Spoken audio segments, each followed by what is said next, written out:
mudik tahun ini terasa biasa saja bagi Dimas. Seperti tahun-tahun sebelumnya, ia pulang ke kampung halamannya di Yogyakarta dengan bus malam dari Jakarta. Setelah mengantre cukup lama di terminal, ia akhirnya mendapat tempat duduk di dekat jendela. Ia menatap keluar, mengamati kesibukan terminal yang penuh dengan pemudik lain. Tidak ada yang spesial dalam perjalanan kali ini, pikirnya. Namun, semua berubah ketika seseorang duduk di sebelahnya. Dimas menoleh dan mendapati seorang perempuan dengan wajah yang tidak asing baginya. Mata mereka bertemu, dan dalam sekejap, ingatan lama berputar di kepala Dimas. "Nadine?" tanyanya pelan, seakan tak percaya. Perempuan itu juga tampak terkejut, lalu tersenyum ragu. "Dimas?"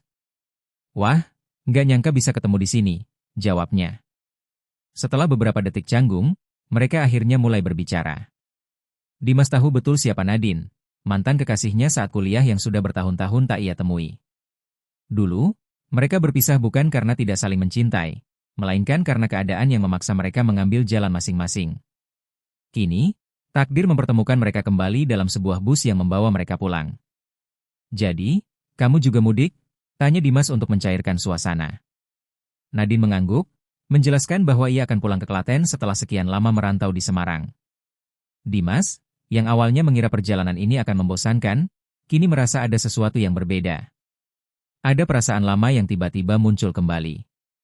Sepanjang perjalanan, mereka terus berbincang. Obrolan mereka melompat dari masa kuliah hingga kehidupan setelah lulus. Nadine bercerita tentang pekerjaannya sebagai arsitek, sementara Dimas mengisahkan bagaimana ia bertahan di Jakarta sebagai manajer keuangan. Percakapan mereka mengalir begitu saja, seolah waktu tak pernah memisahkan mereka. Saat bus melaju dalam kegelapan malam, Dimas diam-diam menatap Nadine yang tengah sibuk dengan ponselnya. Ia bertanya-tanya, apakah pertemuan ini hanyalah kebetulan ataukah semesta memang sedang memberi mereka kesempatan kedua?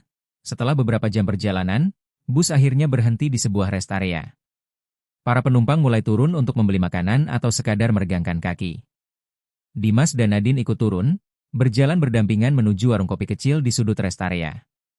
"Kamu masih suka kopi hitam tanpa gula?" tanya Nadine tiba-tiba. Dimas tertawa kecil. "Dan kamu pasti masih suka teh tarik," balasnya.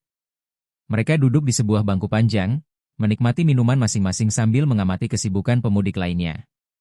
Obrolan mereka semakin dalam, membahas banyak hal yang selama ini tak sempat mereka ceritakan. Nadine berbagi kisah tentang kehidupannya di Semarang, tentang tantangan pekerjaannya, dan bagaimana ia berusaha mandiri setelah perpisahan mereka dulu. Dimas mendengarkan dengan penuh perhatian. Ada rasa bangga melihat bagaimana Nadine berkembang menjadi sosok yang lebih kuat dan dewasa. "Aku kira setelah kita putus, kamu bakal balik ke Jakarta," ujar Dimas. Nadine tersenyum tipis. "Aku juga sempat berpikir begitu.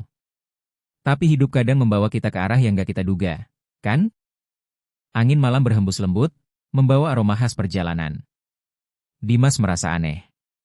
Ia sudah menjalani banyak hubungan setelah Nadine, tapi tak satu pun yang meninggalkan jejak sekuat ini. Ia mulai bertanya-tanya, apakah yang ia rasakan ini hanya nostalgia, ataukah perasaan itu memang belum pernah benar-benar hilang? Ketika pengumuman bahwa bus akan segera berangkat terdengar, mereka pun bergegas kembali. Saat duduk kembali di kursi masing-masing, Dimas menyadari satu hal, ia tidak ingin pertemuan ini berakhir begitu saja. Ia ingin lebih banyak berbicara dengan Nadine, lebih banyak menghabiskan waktu bersamanya. Tapi, apakah Nadine merasakan hal yang sama? Dalam perjalanan yang kembali sunyi, Dimas merenung. Apakah mungkin ini pertanda bahwa mereka masih punya kesempatan untuk bersama? Setelah sampai di terminal tujuan masing-masing, Dimas dan Nadine berpisah dengan janji sederhana, tetap berkomunikasi. Awalnya, Dimas mengira itu hanya basa-basi belaka, tapi ternyata mereka benar-benar mulai saling mengirim pesan setiap hari. Obrolan mereka terasa ringan, seperti teman lama yang akhirnya bertemu kembali. Hari demi hari, percakapan mereka semakin dalam. Mereka berbicara tentang banyak hal, dari pekerjaan, keluarga, hingga kenangan lama yang masih membekas. Nadine bahkan mengirimkan foto tempat-tempat di Semarang yang membuatnya teringat pada Dimas. Dan tanpa sadar, Dimas mulai menunggu-nunggu pesan dari Nadine setiap harinya. Suatu malam, Dimas memberanikan diri untuk menelepon Nadine. Mereka berbicara hingga larut malam, tertawa, dan saling berbagi cerita tentang kehidupan masing-masing. Ada kenyamanan yang aneh, seolah waktu yang terpisah bertahun-tahun tidak pernah ada. Tak lama kemudian, Dimas kembali ke Yogyakarta untuk urusan pekerjaan. Tanpa ragu, ia menghubungi Nadine dan mengajaknya bertemu. Mereka memilih sebuah kafe kecil yang dulu sering mereka kunjungi saat masih bersama.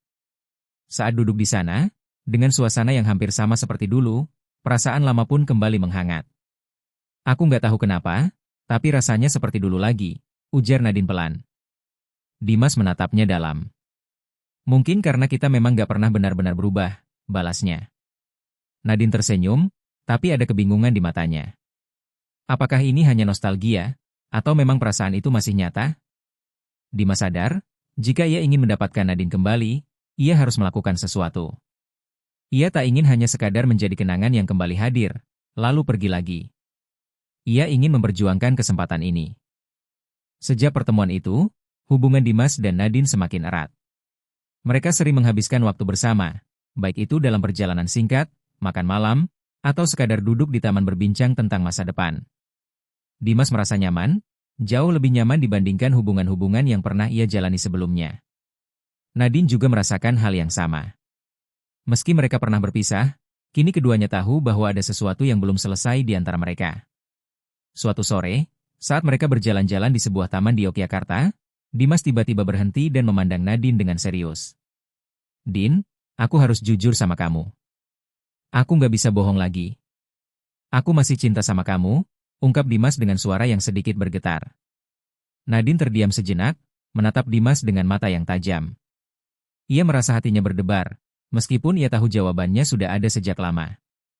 Aku juga merasa hal yang sama, Dimas, jawab Nadine, suaranya lembut namun penuh keyakinan.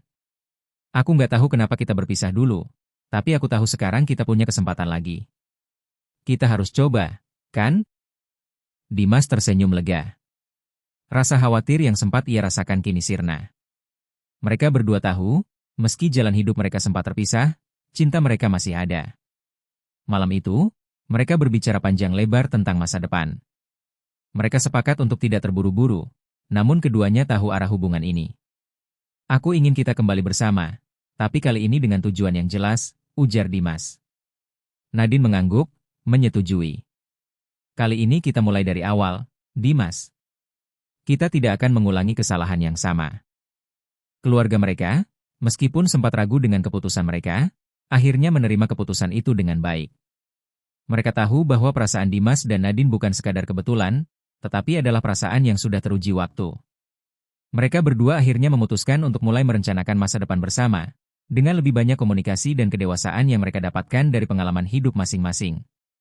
Hari-hari berlalu dengan penuh kebahagiaan, dan semakin banyak kenangan yang tercipta bersama. Dimas merasa puas karena ia akhirnya mendapatkan kesempatan kedua untuk bersama dengan orang yang ia cintai. Ia yakin kali ini ia tak akan melepaskan Nadine lagi. Setelah beberapa bulan menjalin hubungan kembali, Dimas merasa sudah saatnya untuk melangkah ke jenjang yang lebih serius. Ia merencanakan sebuah kejutan besar untuk Nadine. Suatu hari, ketika mereka berada di tempat pertama kali mereka bertemu kembali, di terminal bus, Dimas menghentikan langkahnya dan berbalik menghadap Nadine. Nadine, aku nggak bisa membayangkan hidupku tanpa kamu. Kita bertemu di tempat yang tak terduga, dan aku nggak mau kehilangan kamu lagi. Jadi, aku ingin tanya, maukah kamu jadi istriku? Dimas mengeluarkan cincin dari saku jaketnya. Nadine terdiam beberapa detik, mata berkaca-kaca, tak percaya dengan apa yang baru saja didengarnya. Apa kamu serius, Dimas? Tanya Nadine dengan suara yang bergetar. Dimas mengangguk, matanya penuh keyakinan. Lebih serius dari yang kamu kira, Din. Aku nggak mau menunggu lebih lama. Aku ingin menghabiskan sisa hidupku bersamamu. Nadine tidak bisa menahan air matanya, merasa terharu dengan pengakuan Dimas. Setelah beberapa detik yang penuh haru, ia akhirnya mengangguk dan berkata, iya, aku mau, Dimas. Pernikahan mereka digelar sederhana, dengan undangan hanya untuk keluarga dan sahabat terdekat. Meski tidak mewah, suasana pernikahan itu penuh dengan kebahagiaan yang tulus. Mereka mengikat janji untuk saling mencintai, saling menjaga, dan saling mendukung satu sama lain dalam setiap langkah kehidupan yang akan mereka jalani. Kehidupan mereka sebagai suami istri dimulai dengan penuh harapan. Dimas dan Nadine tahu, meskipun mereka sudah melewati banyak rintangan, mereka tetap bisa saling menemukan satu sama lain. Kini, mereka berdua tidak hanya kembali bersama, tetapi mereka siap untuk menghadapi segala tantangan hidup bersama.